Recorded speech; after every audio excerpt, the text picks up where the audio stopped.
이 시간 우리에게 주시는 하나님 말씀은 디모데후서 2장 14절부터 26절까지의 말씀입니다.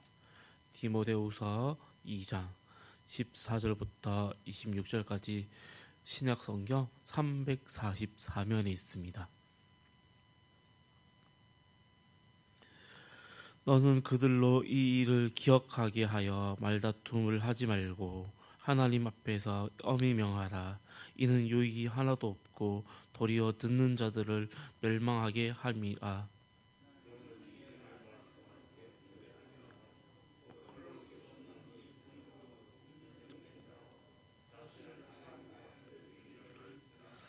망령되고 헛된 말을 버리라. 그들은 경건하지 아니함에 점점 나아가나니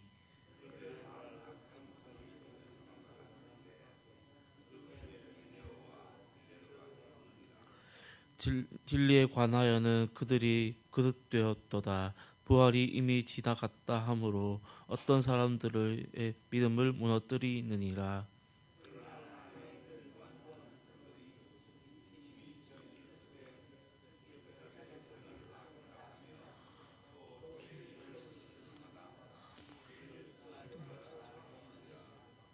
큰 집에는 금그릇과 은그릇뿐 아니라 나무그릇과 질그릇도 있어 귀하게 쓰는 것도 있고 천하게 쓰는 것도 있나니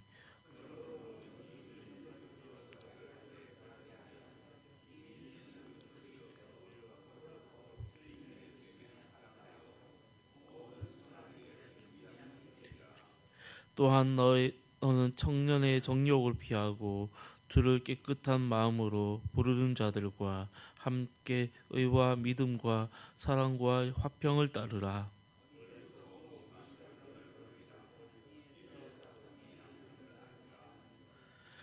주의 종은 마땅히 다투지 아니하고 모든 사람에 대하여 온유하며 가르치기를 잘하며 참으며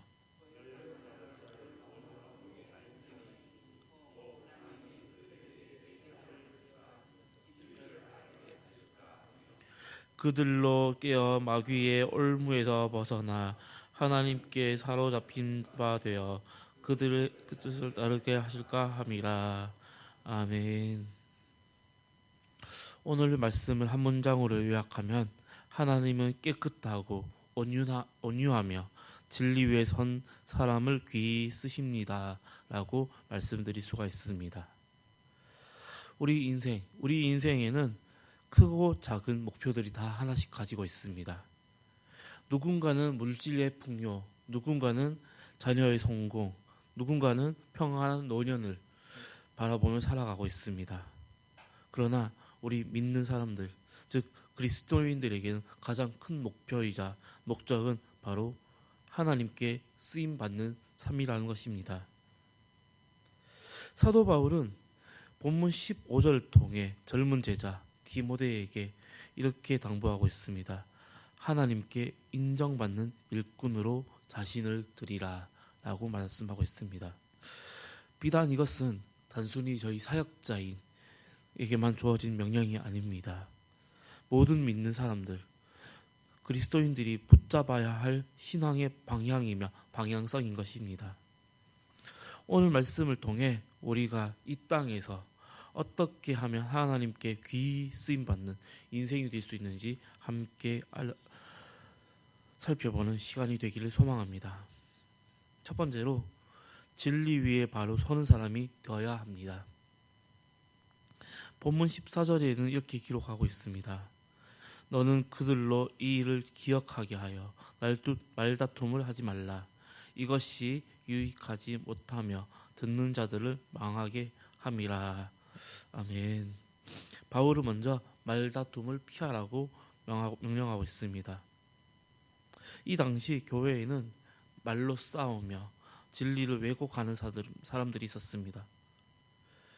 그들은 교리 논쟁에 빠져 다투었지만 그들의 말은 오히려 교회를 세우는 대신 무너뜨리고 있었다는 것입니다. 바울은 그래서 디모데에게 진리의 말씀을 옳게 분별하라고 말하고 있습니다. 진리 위에 서는 사람은 하나님 앞에 부끄럽지 않은 일꾼입니다. 또한 하나님의 일꾼은 말로가 아니라 삶으로써 진리를 증거하는 사람인 것입니다. 오늘날에도 우리는 수많은 정보, 그 정보와 말들 속에서 살아가고 있습니다. 그러나 그 가운데 변하지 않는 것이 하나가 있습니다. 그것은 바로 진리, 하나님의 말씀인 것입니다. 우리가 하나님께 쓰임받고 싶으십니까? 그렇다면 우리의 기준을 사람의 말이 아니라 오직 하나님의 그 말씀 위에 살아간 우리 예천교회 성도님들이 되기를 소망합니다. 두 번째로 깨끗한 그릇으로 자신을 지켜야 합니다. 본문 20절에는 이렇게 기록하고 있습니다. 큰 집에는 큰 금그릇과 은그릇뿐 아니라 나무그릇과 재를그릇도 있어 귀히 쓴 것도 있고 천하게 쓴 것도 있나니. 아멘. 바울은 교회를 큰 집으로 비유하고 있습니다. 그래서 그 안에는 다양한 사람들이 있습니다. 금그릇, 은그릇, 나무그릇, 그리고 재들그릇 등 여러 가지 그릇들이 있습니다.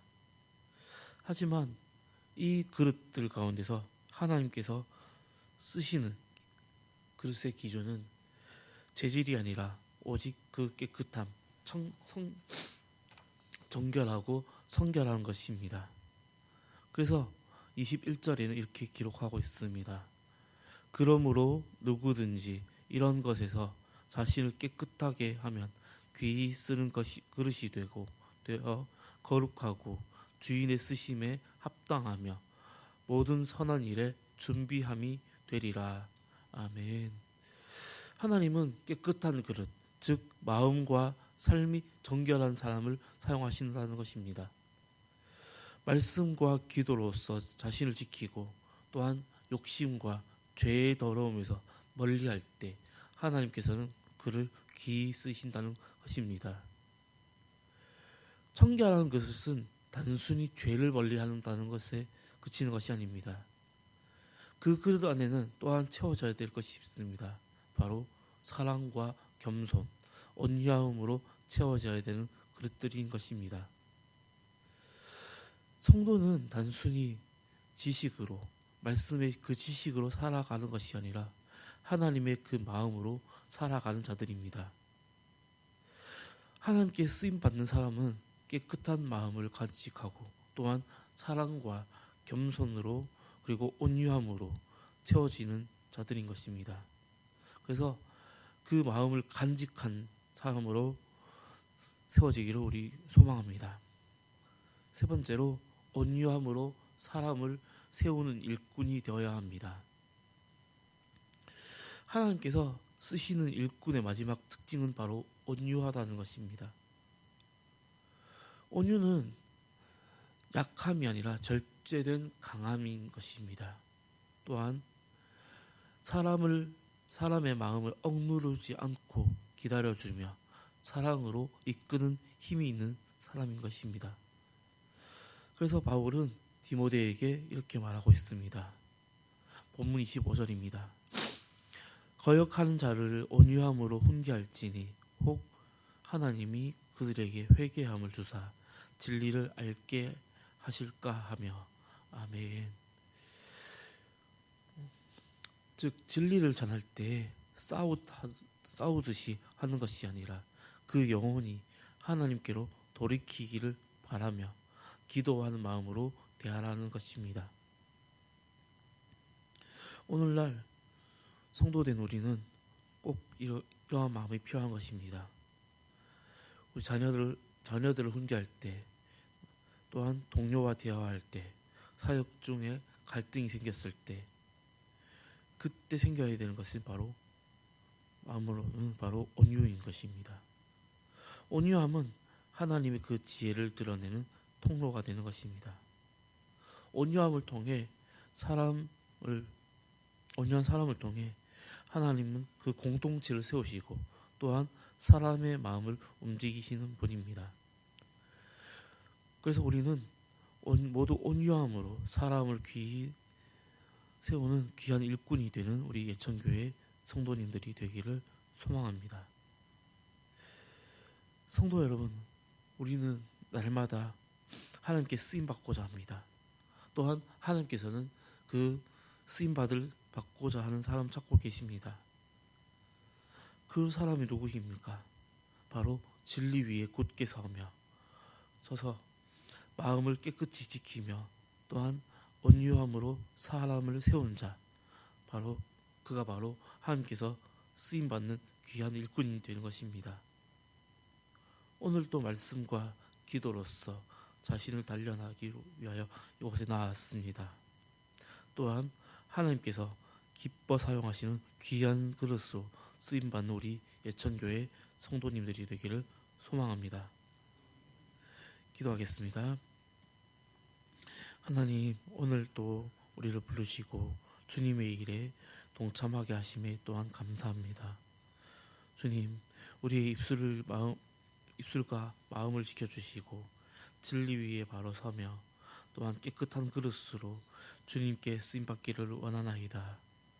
그리고 다투는 대신에 사랑으로, 정죄 대신에 온유함으로 사람을 세우는 우리 예천교회 성도님들이 되게 하여 주시옵소서. 오늘도 우리를 귀히 쓰시는 하나님께 모든 영광을 올려드립니다. 이 모든 말씀 우리의 구원자 되시는 예수님의 이름으로 기도합니다. 아멘. 하늘에 계신 우리 아버지의 이름을 거룩하게 하시며 아버지의 나라가 오게 하시며 아버지의 뜻이 하늘에서와 같이 땅에서도 이루어지게 하소서. 오늘 우리에게 일용할 양식을 주시고 우리가 우리에게 잘못한 사람을 용서하여 준 것 같이 우리 죄를 용서하여 주시고 우리를 시험에 빠지지 않게 하시고 악에서 구하소서. 나라와 권능과 영광이 영원히 아버지의 것입니다. 아멘. 이 시간 우리 함께 기도하실 때 우리 예천교회와 예천지역을 함께 기도하기를 원합니다.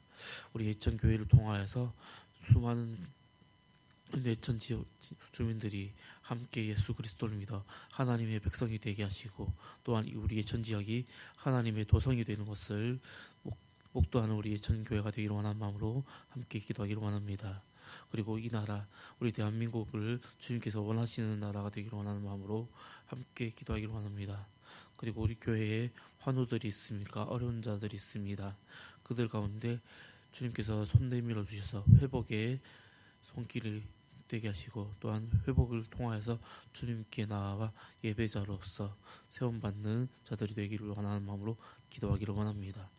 그리고 해외 곳곳에서 선교하시는 선교사님들 발걸음과 입술을 주장하여 달라고 기도하기를 원합니다. 그리고 각자 긴 기도 제목 가지고 주여 한번 외치고 기도하겠습니다. 주여